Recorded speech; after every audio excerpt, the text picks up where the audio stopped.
Here are some methods to fix Pi Network app. This page could not be loaded. Problem step-by-step detailed solution. Method 1. Check your internet connection. Make sure that you have a strong and stable internet connection.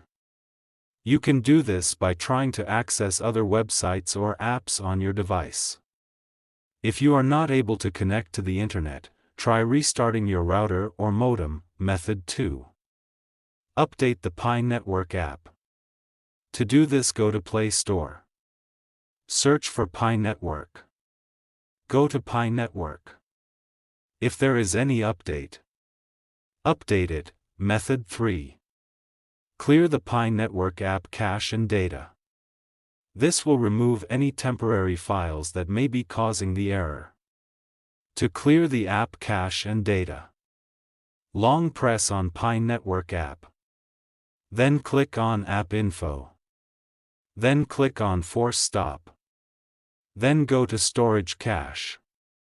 Then click on Clear Cache. Then click on Clear Storage. Method 4. Restart your device.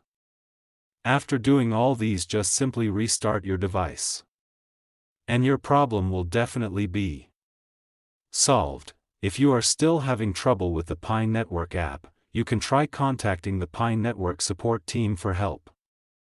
Like the video. Subscribe to TechSource.